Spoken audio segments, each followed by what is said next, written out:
하나님께서 오늘 우리에게 주시는 말씀 누가복음 5장 1절부터 11절 함께 나누도록 하겠습니다.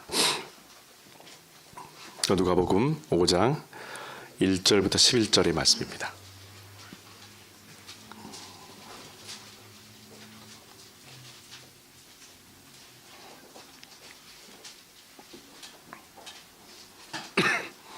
제가 봉독하겠습니다. 무리가 몰려와서 하나님의 말씀을 들을새 예수는 게네사렛 호숫가에 서서 호숫가에 배 두 척이 있는 것을 보시니 어부들은 배에서 나와서 그물을 씻는지라. 예수께서 한 배에 오르시니 그 배는 시몬의 배라. 육지에서 조금 떼기를 청하시고 앉으사 배에서 무리를 가르치시더니 말씀을 마치시고 시몬에게 이르시되 깊은 데로 가서 그물을 내려 고기를 잡으라. 시몬이 대답하여 이르되 선생님, 우리들이 밤이 새도록 수고하였을 때 잡은 것이 없지만은 말씀에 의지하여 내가 그물을 내리리이다 하고, 그렇게 하니 고기를 잡은 것이 심이 많아 그물이 찢어지는지라. 이에 다른 배에 있는 동무들에게 손짓하여 와서 도와달라 하니 그들이 와서 두 배 채움에 잠기게 되었더라. 시몬 베드로가 이를 보고 예수의 무릎 아래 엎드려 이르되 주여, 나를 떠나소서, 나는 죄인이로소이다 하니, 이는 자기 및 자기와 함께 있는 모든 사람이 고기 잡힌 것으로 말미암아 놀라고 세베대의 아들로서 시몬의 동업자인 야고보와 요한도 놀랐습니다. 다 같이 읽겠습니다. 예수께서 시몬에게 이르시되 무서워하지 말라. 이제 후로는 내가 사람을 취하리라 하시니 그들이 배들을 육지에 대고 모든 것을 버려두고 예수를 따르니라. 아멘. 오늘부터 이번 주부터 이제 사순절이 이제 시작이 됩니다. 그래서 사순절 기간 동안에 약 주일이 부활주일까지 해서 8주 정도 될 것입니다. 이 8주 동안에 여러분들과 함께 나누고자 하는 말씀의 메시지는 예수님을 만났던 사람들에 대한 이야기를 한번 나누려고 합니다. 어떤 사람들이 예수님을 만났고 그들에게 예수님은 어떤 분이셨는지, 그리고 그 사람들의 면면을 보게 되면은 우리들의 모습이 그대로 투영되어 있습니다. 여러 가지 우리들 안에 있는 모습들을 이 8번의 시간들을 통해서 함께 만나기를 원합니다. 각 스토리들마다 좀 다양한 어떤 삶의 주제와 배경을 가진 사람들이 이제 계속 등장하게 될 것입니다. 그들에게 예수님이 어떤 분이셨고 또 모든 인류에게 꼭 필요한 이 복음의 보편성과 예수의 사랑을 충만히 나누는 또 8주간의 여정을 지금부터 시작하도록 하겠습니다. 지난 주일 저녁이었습니다. 저녁에 제가 오랜만에 제가 학생부 때 섬겼었던, 같이 있었던 우리 학생 제자를 만나게 됐는데, 베이징에 있는 여러분 잘 아시는 칭화대라고 있습니다. 국립대학인데요. 그 칭화대에 다니고 있는 학생인데 부모님과 함께 밴쿠버에 거의 한 7년 만에 다시 들어온 것 같아요. 그래서 오면서 목사님, 저 밴쿠버 들어가는데 출국하기 전에 같이 부모님이랑 같이 식사했으면 좋겠습니다 해서 그날 이제 같이 저녁 식사를 합니다. 같이 이런저런 이야기를 했어요. 여러 가지 그때 살아왔던 이야기, 그동안 어떻게 지냈는지, 공부하면서 힘들진 않았는지, 삶은 이런저런 나누다가 부모님이 이런 얘기를 하세요. 목사님, 연락은 하고 싶었는데 오랫동안 연락할 수 없었던 것은 사실 5년 동안 저희 가정이 참 힘들었습니다. 5년 동안 하고 있었던 잘 되던 비즈니스가 갑자기 주저앉는 바람에 많은 것들을 잃어버렸고, 그것을 세워가는 것이, 그걸 버텨가는 것이 참 힘들었습니다. 그것이 한 5년 정도 계속 지속되었다라는 거예요. 그 5년을 버티기가 참 힘들었다고 말합니다. 내 잘못은 아닌데 누군가를 통해서 이렇게 모든 것이 다 무너져 버리는 그 삶, 그것 때문에 부부가 같이 참 힘든 시간을 지내왔었고, 이제 조금씩 회복되어져 가는 그 과정 가운데 밴쿠버에 들어와서 이런저런 것도 좀 알아보고, 또 아이들 여기 이제 기거할 자녀는 또 여기 기거하게 만들고, 그러면서 가족이 처음으로 같이 여행을 하기 위해서 이 밴쿠버에 다시 왔다가 이제 저를 만나고 집으로 돌아가는 겁니다. 그분들과 얘기를 나누다가 제가 무척 인상 깊었던 것이 하나 있습니다. 오히려 그날 제가 너무 감사했었고 제가 잊을 수 없었던 것은 이 힘들었던 5년의 시간 동안에 어떻게 그 삶이 버텨낼 수 있었던가 바로 그것이었습니다. 참 견디기 힘든 하루하루였을 것입니다. 1년도 아니고 장장 5년 동안 그 시간들을 버텨낸다라는 것이 쉽지는 않을 것입니다. 그런데도 이 시간들을 버텨냈었던 그분들만의 비결이 있습니다. 자녀들은 이렇게 말합니다. 5년 동안 엄마 아빠는 기도하는데 5년 동안 기도에 응답하지 않는 하나님, 내가 봤었을 때 엄마 아빠를 보니 하나님은 안 계신 것 같다. 이 말을 들어가면서도 부모님은 교회에 한 번도 빠지지 않고 기도가 안 되더라도 그 자리에 앉아 있었다라는 겁니다. 그리고 때로는 자기가 원망하고 싶을 때 원망의 기도를, 찬양이 나오게 되면 찬양을, 눈물이 날 때는 눈물을 하나님 앞에 드리면서 그 자리를 5년 동안 버텨내 왔었다. 결국에 그분들을 버티게 했던 것은 우리 주 예수 그리스도 영광의 이름이었다라는 것이 그날 제가 그 저녁 식사 시간에 가슴에 간직하고 왔었던 아름다운 이름입니다. 여러분, 오늘 누가복음 우리가 5장을 보게 될 텐데, 이 누가복음 5장에 보면 예수님의 12 제자 중에서 가장 먼저 제자가 되었던 세 사람의 이야기가 나옵니다. 흔히들 우리가 잘 알고 있는 베드로라고 이름하고 있는 시몬이라는 사람과 또 그 베드로와 그날 같이 일을 했었던 세베대의 두 아들 야고보와 요한이 등장하게 됩니다. 여러분, 누가복음의 특징이 있습니다. 4개의 복음서 중에서 유일하게 누가복음만 시간의 순서대로 정리가 되어져 있는 복음서입니다. 나머지 성경들은 주제와 상황들에 맞게, 그리고 그들에게 필요에 맞게, 대상자들에게 맞게 맞춰서 그 내용들이 조금씩 시간차가 나지만 누가복음만큼은 처음부터 끝까지, 그리고 누가가 더 기록했었던 사도행전까지 전부 다 정확한 시간의 순서대로 나열되어 있는 것이 특징입니다. 오늘 말씀의 5장에 제자들의 부르심에 대한 장면들이 나온다라는 것은 이미 그 이전에 예수님께서 어떤 일을 행하셨는가에 대한 이미 배경이 등장한다는 것을 우리가 알 수 있습니다. 자, 그렇다면 오늘 우리가 첫 번째로 만날 사람은 베드로라는 사람입니다. 제자에 대한 이야기인데, 이 제자 베드로를 통해서 우리가 오늘 만나고자 하는 주제가 있습니다. 오늘 여러분들에게 지금 스크린에 나와 있는 것처럼 주제는 이것입니다. 바로 무관심입니다. 과연 무관심한 사람에게도 복음은 전해질 수 있을까? 예수 그리스도에 대해서 전혀 무관심한 사람에게도 그 복음은 들어가는 것일까? 여러분, 우리가 오늘 제자 중에서 베드로의 시선으로 한번 예수님을 보려고 합니다. 그날 예수님의 눈에 비춰져 있는 이 베드로라는 사람은 또 과연 어떤 사람이었을까? 베드로의 시선도 물론 중요하지만 가장 먼저 짚고 넘어가고 싶은 것은 예수님의 눈에 비춰졌었던, 그리고 오늘 말씀을 읽고 있는 우리 눈에 비춰진 이 베드로라는 사람의 모습은 과연 어떤 모습이었을까? 여러분, 베드로는 예수님에게 관심이 없는 사람입니다. 1절의 말씀에 보게 되면 아주 무척 흥미로운 장면이 하나 등장합니다. 1절, 제가 가지고 있는 성경으로 한번 여러분들께 읽어드리겠습니다. 제 성경책은 현대어 성경입니다. 하루는 예수께서 게네사렛 호숫가에서 설교를 하시는데 많은 군중이 하나님의 말씀을 들으려고 몰려들었다. 그날 예수님의 설교를 듣기 위해서 정말 많은 사람들이 이 호숫가에 몰려서 그 예수님의 말씀을 듣기 위해 한 곳에 모여 있었다라고 오늘 누가는 정리합니다. 자, 그러면 여러분 4장과 5장 사이에 5장의 첫 번째 시작하는 장면이 예수님의 이 설교를 듣기 위해서 사람들이 몰려들었다는 것은 4장에 이미 예수님께서 사람들이 몰려들 만큼의 어떤 특별한 일을 했었다라는 어떤 것을 전제로 가 있다는 거예요.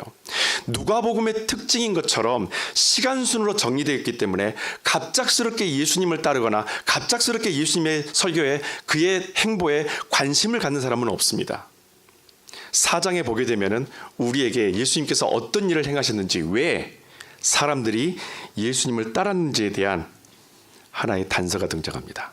4장 14절의 말씀 다 같이 함께 봉독하겠습니다. 시작. 예수께서는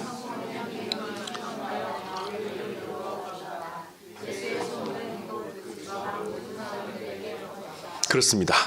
예수님께서 성령의 능력이 충만해서 갈릴리로 돌아오셨는데 그 예수님께서 4장 전체 가운데에서 하셨던 수많은 기적들, 그들을 고치시고 치유하시는 모든 일들이 그 지방에 있었던 모든 사람들에게 순식간에 소문처럼 퍼져버린 거예요. 저분에게 가게 되면 무슨 일이 일어난다. 저분을 통해서 이집도 무슨 일이 일어났다더라. 풀리지 않았던 어떤 것들이 해결됐다더라. 치료됐다더라. 새로워졌다더라. 이런 모든 소문들이 이 사람들, 마을 주민들 안에서 급속도로 퍼지기 시작합니다. 그러면서 예수님을 따르는 사람들이 갈수록 불어나기 시작합니다. 그런 모습이 연결되면서 5장 1절에 베드로가 예수님을 따르는 사건이 등장하는데 하필이면 1절에서 예수님을 따르는 사람들이 예수님의 그 말씀을 듣기 위해서 호숫가에 모여들었다라는 다소 이해하기 힘든 배경 하나를 우리에게 설명하면서 베드로에 대한 이야기로 넘어가기 시작합니다. 과연 이것이 무엇을 의미할까요, 여러분? 5장은 예수님의 아주 폭발적인 인지도를 우리가 1절에서 읽었던 것처럼 그렇게 기록하고 있습니다. 문제는 베드로입니다. 이렇게 많은 사람들이 자기 문제를 해결하고 이렇게 많은 사람들이 그 호숫가에 쏟아졌으며 적어도 그 자리에 그 호숫가에 누가 있었냐면은 베드로가 있었는데 이 베드로는 예수님의 설교? 아니, 예수님에게 관심이 없습니다. 적어도 자기가 일하고 있는, 자기가 머물고 있는 어느 곳에 사람들이 군중이 몰려들면 자연스럽게 관심을 갖는 것이 사람의 인지상정인데 이 베드로는 예수님에게 아무 관심이 없습니다. 여러분, 베드로는 자기가 하는 일에만 지금 관심이 있는 거예요. 더욱이 그날은 베드로에게 아주 무척 힘든 하루였습니다. 2절 3절에 있는 말씀 보도록 하죠. 2절 3절 다 같이 읽겠습니다. 그때 호숫가에서 작은 배 2척을 대어놓고 예수께서 그 배들 중에 시몬의 배에 오르셨다. 그리고 배를 호숫가에서 약간 떼어놓게 하신 후 앉으셔서 군중들을 가르치셨다. 2절 3절의 말씀을 여러분들이 읽으실 때 여러분 이상한 걸 발견하지 않으셨나요? 보통 이런 경우가 되면 자기 배에 올라타서 자기 배에서 설교하시는 누군가가 있다고 그러면 베드로는 분명히 반응을 해야 합니다. 베드로는 관심이 없어요. 정말 관심이 없어요.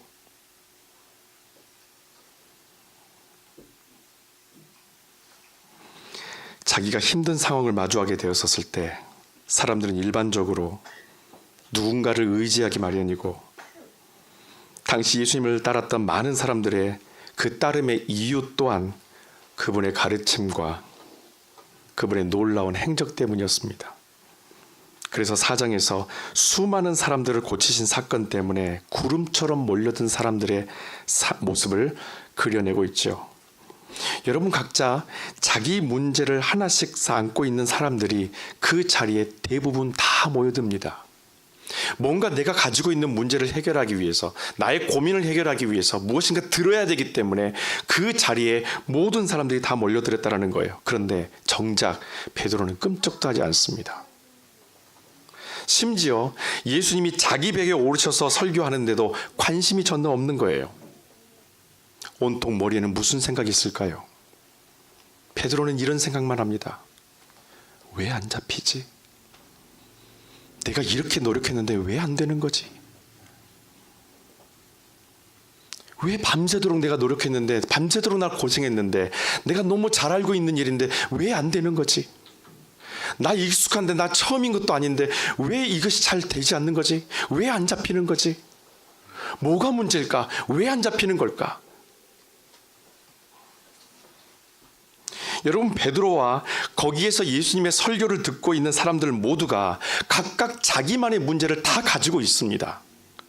그런데 어떤 사람은 자기 문제 때문에 그 문제를 풀기 위해서 그 호숫가에 와서 예수님의 말씀을 듣는가 하면 자기 문제는 가슴에 담겨져 있는데 예수님에게 어떠한 조언도 받으려고 하지 않는, 자기만의 세계에 갇혀 있는, 자기만의 고민에 갇혀 있는 한 사람이 바로 베드로였다라는 겁니다. 베드로는 그 숙제를 해결해 보려고 정말 많이 노력했습니다. 그래서 아주 밤이 맞도록 그 문제를 해결하려고 노력했지만 결과가 나타나지 않아요. 더욱이 이렇게 문제가 있음에도 불구하고 베드로가 예수님께 더 관심이 가지 않았던 것은 도저히 목수에게 자기의 문제를 해결해 달라고 부탁하고 싶지 않았습니다. 여러분, 베드로는 어떤 사람일까요? 베드로는 자신이 최고라고 여기는 사람입니다. 소위 자기의 노력, 자기의 능력을 믿는 사람이에요. 다시 말하면 자기 자신을 믿는 사람이에요.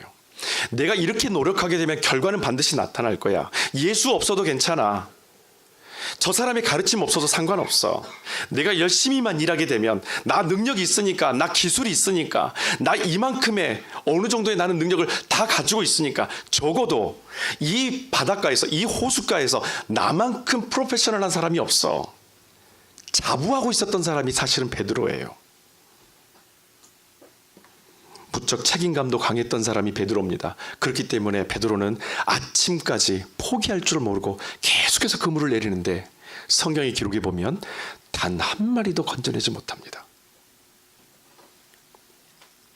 여러분, 우리에게 아주 위험한 선입견 하나가 있어요.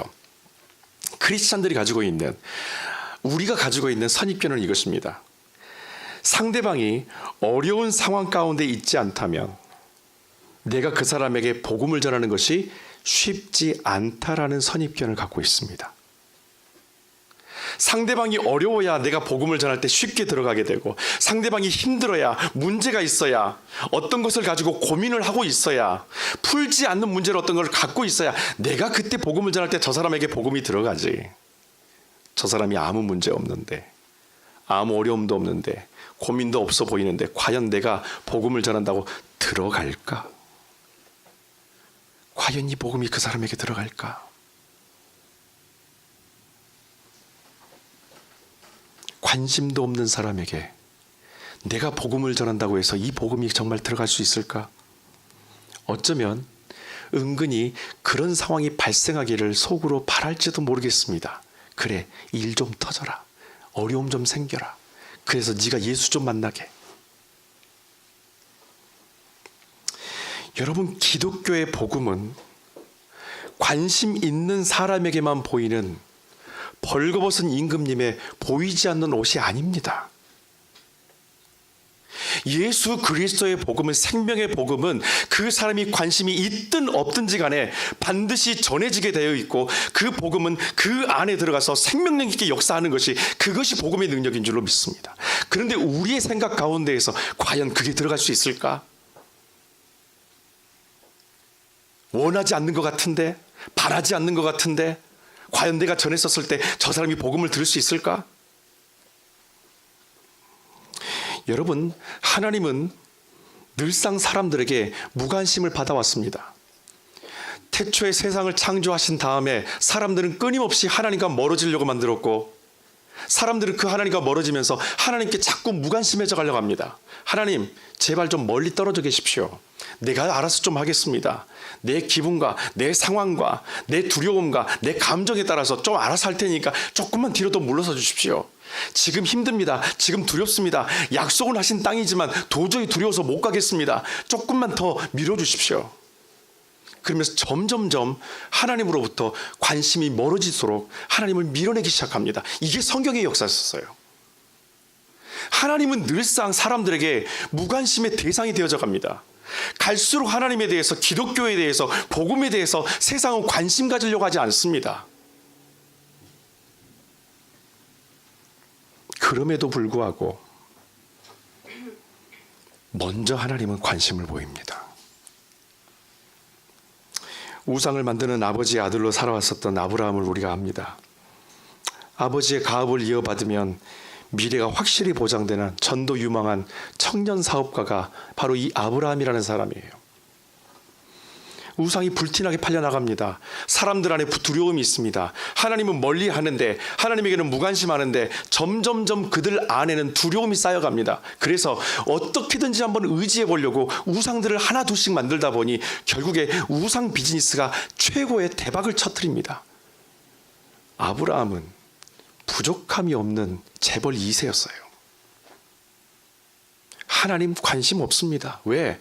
아버지의 그 기술을 받아서 내가 그 가업을 이어가게 되면 평생 먹고 살고도 남기 때문에, 아니 매번 하루하루 새로운 우상을 만들 때마다, 신제품이 나올 때마다 사람들은 그 신제품을 사기 위해서, 새로운 우상, 더 강력한 우상을 사기 위해서 자기 앞에 줄을 선다는 걸 알고 있기 때문에 하나님께로부터 멀어지게 되면 자연스럽게 부하게 되는 사람이 있어요.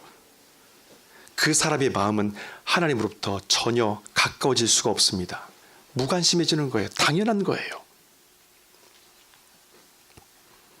그런 아브라함에게 하나님이 먼저 찾아가십니다.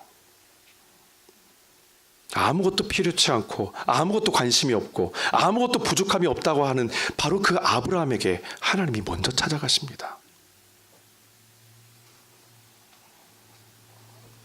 예수님도 마찬가지예요.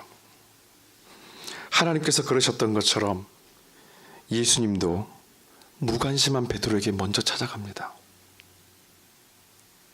그를 설득하려 들지도 않았고, 하나님의 아들이라는 그 직위를 가지고 강제로 자기를 따르게 하지도 않습니다.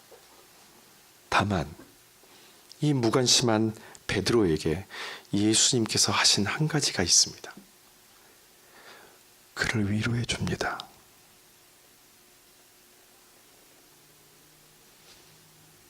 무관심한 베드로를 예수님이 위로해 줍니다.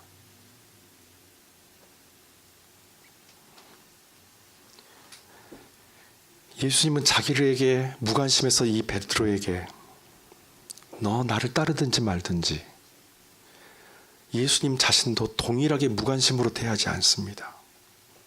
네가 나한테 관심 없으면 나도 너한테 관심 없어. 예수님이 그렇게 대하지 않아요.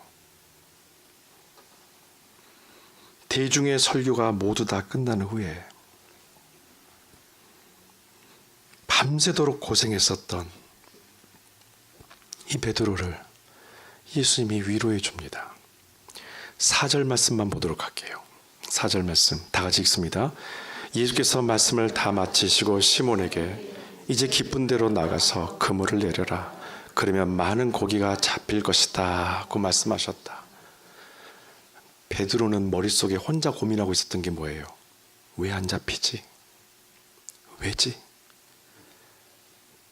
내가 분명히 이 시간대쯤 이 정도 노력했으면 돼야 되는데 왜 안 되지? 절망 가운데 있었던 이 베드로에게 예수님께서 모든 설교를 마친 다음에 이 말 한마디로 베드로를 위로해 주는 거예요. 깊은 데로 가서 그물을 내려라. 저는 예수님께서 이렇게 말씀하시는 걸 통해서 참 충격을 받았어요. 저는 예전 같았으면 예수님에 대한 저의 선입견은 이것입니다. 야단쳐야 되는 거예요. 너 왜 나한테 의지하지 않아? 너 왜 나한테 도와달라고 하지 않아? 모르면 도와달라고 해야지. 다른 사람들이 나를 따라오는 것처럼 너도 나에게 한 번만 기대서 나에게 도와달라고 해야지. 그런데 예수님이 그렇게 말씀하지 않아요. 괴로워하고 있는 이 베드로를 향해서 그 괴로움을 위로해 주는 것이 바로 이 말씀이에요. 깊은 데 가서 너 그물 한 번만 내려봐.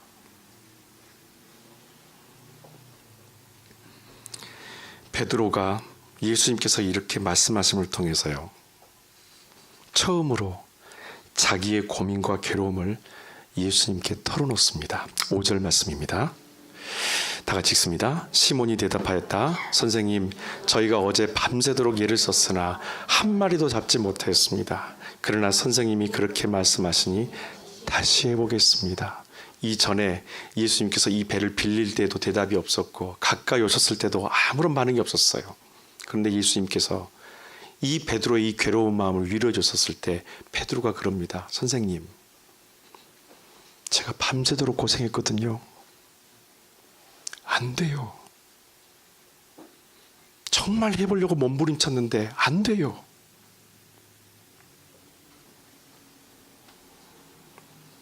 그렇게 열심히 살아보려고 내가 그렇게 열심히 노력했는데 되지가 않아요. 다들 내가 최고라고 생각하기 때문에 내 가족들도 마찬가지고 옆에 있는 이 친구들도 그렇고 나에 대해서 모든 걸 다 기대하고 있는데 아무리 노력해도 안 돼요.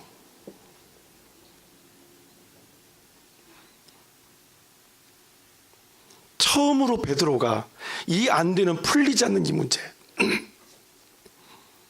이 문제를 가지고 예수님께 자기 속내를 얘기합니다. 선생님, 애써봤는데 안 돼요. 저 노력했거든요. 저 게으른 사람 아니거든요. 저 노력했어요. 난 최선을 다했어요. 나는 부끄럽지 않을 만큼 나는 최선을 다한 사람이에요. 그런데 안 돼요.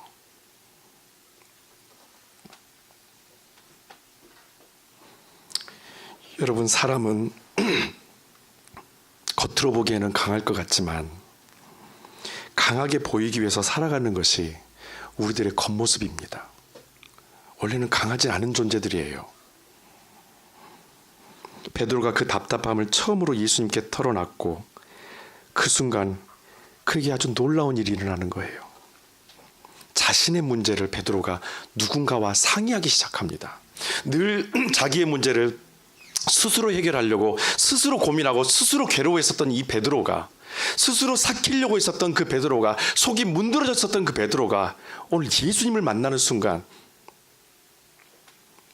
예수님의 그 위로함을 받는 순간 베드로는 자기가 누군가에게 조언을 구하고 누군가에게 기댈 수 있는 그 유일한 분을 오늘 만나게 되는 거예요. 그래서 베드로는 말합니다. 안 되는데 선생님, 그렇게 말씀하시니까 다시 해볼게요. 저는 이 말씀을 여러분들이 가슴에 새겼으면 좋겠어요. 선생님, 그렇게 말씀하시니 다시 해보겠습니다.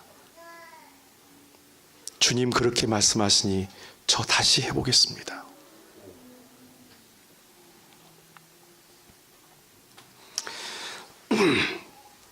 우리는 하나님을 하늘에다만 두려고 하는 마음이 있어요.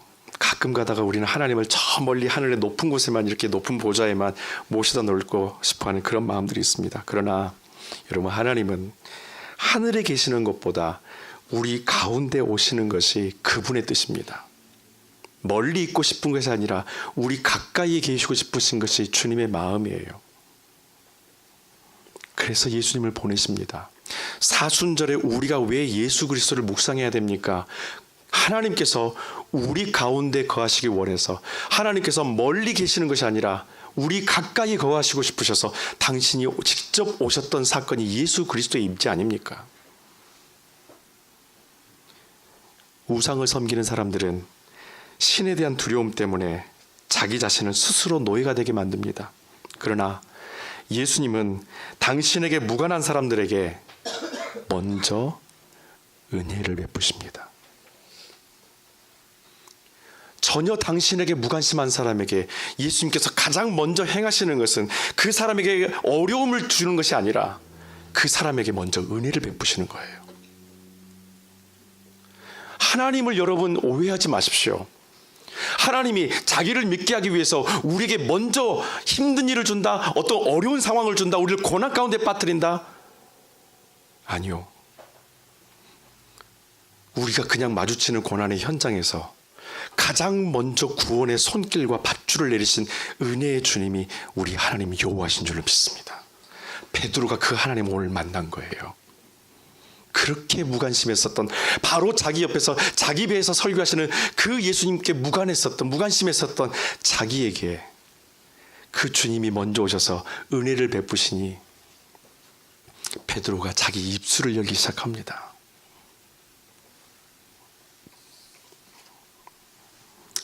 이날 베드로가 예수님을 통해 받은 그 위로의 감격은 어떻게 표현할 수 있을까요? 6절 함께 읽겠습니다. 시몬이 그대로 하였더니 그물이 가득 차서 찢어질 지경이었더라. 저는 이 6절의 말씀을 보면서 베드로가 예수님께로부터 받았던 그 첫 은혜, 그 위로함, 그것을 설명한다면 뭘로 설명할 수 있을까?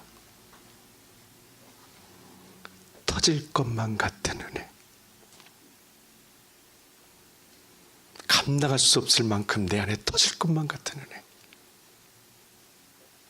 그물이 찢어질 것만큼 그들에게 허락하셨던 아버지 하나님의 그 은혜처럼 지금 베드로의 마음 가운데는요, 감당할 수 없는 터질 것 같은 은혜가 가득한 거예요. 난생 처음 자신을 이해해주고 위로해준 예수님 앞에서 베드로는 소위 상남자라고 말하는 바다 사나이의 금기어를 자기도 모르게 자기 입술로 딱 내뱉어버립니다.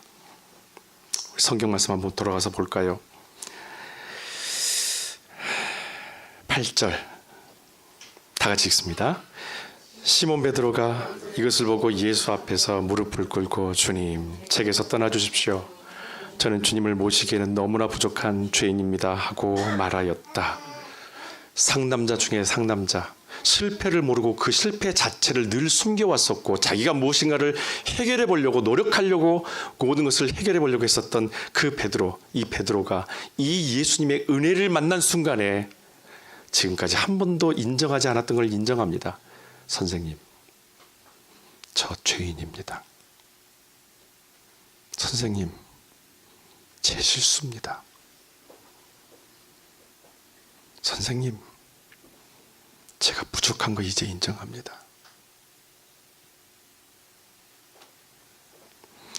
사나이는 절대 울지 않는다. 사나이는 절대 실수하지 않는다. 사나이는 절대 자신의 부족함을 보이지 않는다. 어디 사나이들만 하는 말일까요? 어머니라는 이름 때문에 자녀들 앞에서 약해지지 않으려고 혼자 버텼고, 부모님이 걱정하실까 봐서 아무 일 없다는 듯이 내색하지 않던 자녀된 우리들도 자기 힘으로 버텨내려고 하지 않았었을까요? 이날 베드로는 이 모든 것이 다 무너져 버린 거예요.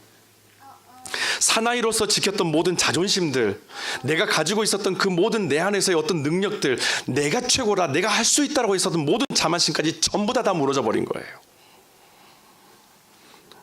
여러분, 예수님은 파괴자가 아닙니다. 이미 파괴된 세상을 다시 세우는 건축자이지 우리에게 오셔서 우리를 파괴하는 그런 존재가 아니라는 거예요. 내 인생을 스스로 설계할 수 있을지 모르지만 건축은 여러분 반드시 전문가에게 의지하셔야 됩니다. 여러분, 우리가 어렸을 때 모두 다 추억이 있을 겁니다. 바닷가에 대한 추억이 있어요. 바닷가에 가게 되면 우리는 모래성을 쌓습니다. 그 모래성을 아름답게 쌓기 위해서, 멋지게 크게 쌓기 위해서 열심히 정성을 다 들이죠. 저도 여동생이 있기 때문에 어렸을 때 여동생과 바닷가에 가게 되면 항상 모래성을 같이 쌓았어요. 멋지게 쌓으려고 터널도 만들어 봅니다. 참 재밌었어요. 그런데 한 가지 두려운 게 있어요. 저는 바닷물이 정말 두렵습니다. 모래성을 쌓는 데 있어서 이 바닷물처럼 두려운 게 없어요. 언제 아름답게 쌓아놓은 이 성이 밀물 때문에 무너질지 몰라서 그 두려움에 늘상 바다 가까이에서 모래성을 쌓지 못하고요, 거의 끝으로 가서 거의 물기가 없는 곳에서 모래성을 쌓습니다. 여러분, 물기가 없는 모래를 가지고 모래성 쌓는 거 쌓아지던가요? 절대 안 쌓아집니다. 그런데 노력은 해요. 이 꼬마들 둘이서 열심히 자기 나름대로의 아름다운 모래성을 쌓아보려고, 크게 쌓아보려고, 튼튼하게 쌓아보려고 노력을 합니다. 근데 안 되죠. 조금 쌓아보다 보면 결국에 다 흩어지고 계속 무너지는 거예요. 어른들이 그때 하는 얘기가 있어요. 거기다가 물을 부어라. 어린 제 머리의 입장에서는 그래요. 물은 모래를 휩쓸려 가게 만들어서 모래성이 사라지게 만드는 것. 그런데 어른이 저한테 하는 말은 그거예요. 거기다 물을 부어야 모래가 단단해지는 거야. 그 해변 끝에서 그 모래성을 크고 튼튼하고 든든하게 쌓고 싶다면 물을 더 많이 부어라. 나중에 알았어요. 정말 그렇더라고요. 그렇게 모래성에 물을 부었더니 그 물이 물기를 머무어서 더 단단해지고 더 높이 더 아름답게 쌓아지는 거예요. 사람이 마음으로 자기의 길을 계획할지라도 그 걸음을 인도하시는 이는 여호와이시니라. 내 생각으로 내가 쌓으려고 했었던 모래성이 있습니다. 이 정도는 최고로 내가 잘할 수 있는 것이라고 생각하지만 우리가 두려워했던 방식으로 오히려 그 두려움을, 그 한계를 뛰어넘게 하시는 분이 여호와 하나님이신 줄로 믿습니다.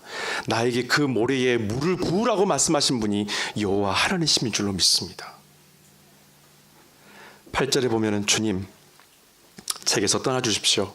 저는 주님을 모시기에는 너무나 부족한 죄인입니다. 베드로의 이 말 한마디가 예수님이 어떤 분인지를 우리 모두에게 오늘 다 설명해 주고 있어요. 자, 그런데 마지막으로 이 문제를 풀고 더 끝내죠. 왜 베드로는 이 상황에서 주님, 제가 따르겠습니다라고 하지 않고 떠나주십시오라고 했을까요? 이렇게 은혜를 경험했다면, 이런 사랑을 경험했다면, 그래 나 이제 예수 믿어야 되겠다, 나 이제 교회 다녀야 되겠다, 주님 제가 따르겠습니다라고 자원했을 것부터 한데 왜 오늘 베드로는 예수님께 주님 저를 떠나주십시오, 왜 그분을 떠나게 만들었을까요?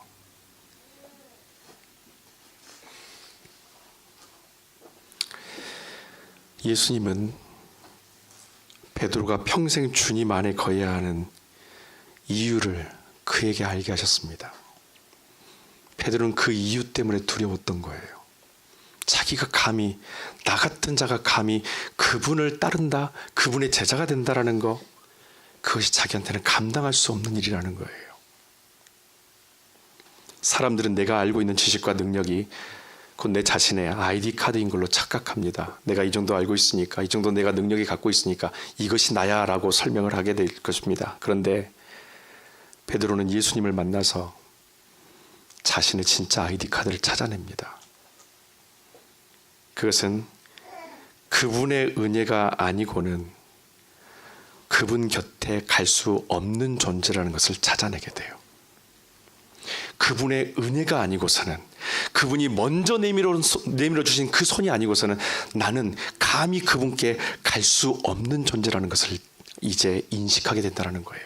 내 노력으로 그분을 믿은 것이 아니라, 내가 먼저 다가가서 그분을 선택한 것이 아니라, 그분이 무관심한 나에게 오셔서 먼저 은혜를 베푸셔서 나를 위로해 주셔서 당신의 제자 삼아 주신 것이 예수 그리스도의 은혜였다라는 거예요.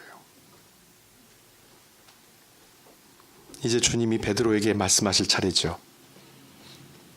베드로가 자기 안에 있는 모든 얘기를 다 꺼냈어요.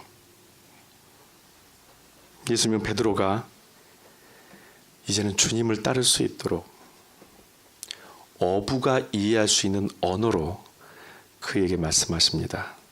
10절, 두려워 말아라. 이제부터 너는 사람을 낳게 될 것이다. 하나님께서 우리를 부르실 때에 저와 여러분이 이해할 수 있는 언어와 이해할 수 있는 것으로 우리를 만나실 것입니다. 전혀 상황이 이해되지 않고 전혀 받아들이고 싶지 않은 그런 상황 가운데서 하나님이 절대 우리에게 다가오시는 분이 아닙니다. 설령 무관심한 사람이라 할지라도 하나님께서는 그 무관심했던 그 사람이 이해할 수 있는 방식으로 말씀하시고 그분을 만나게 하십니다. 그것이 은혜입니다. 그것이 예수의 은혜입니다. 사랑하는 여러분, 오늘 설교 제목처럼 무관심한 사람에게 관심을 먼저 두신 분이 예수 그리스도예요. 다만 한 가지 제가 여러분에게 부탁드리고 싶은 건 이것입니다. 예수를 믿고 나서, 영접하고 나서 혹시 여러분이 지금 주님께 대한 관심이 점점 무관심으로 멀어져 가고 있지 않나요? 교회를 그렇게 오랫동안 다니는데도 불구하고 주님에 대한 그 마음이 자꾸 무관심으로 멀어져 가고 있지 않나요? 되돌아오십시오. 다시 되돌아오십시오. 이제는 더 이상 멀리 가지 말고 되돌아오십시오. 더 이상 무관심하지 마십시오. 우리를 오라 하시는 주님 앞에 이제 우리가 되돌아갈 차례입니다. 믿음으로 그분의 음성이 들리는 곳을 향해서 다시 되돌아가는 하나님 백성 되시기를 주님의 이름으로 축원합니다.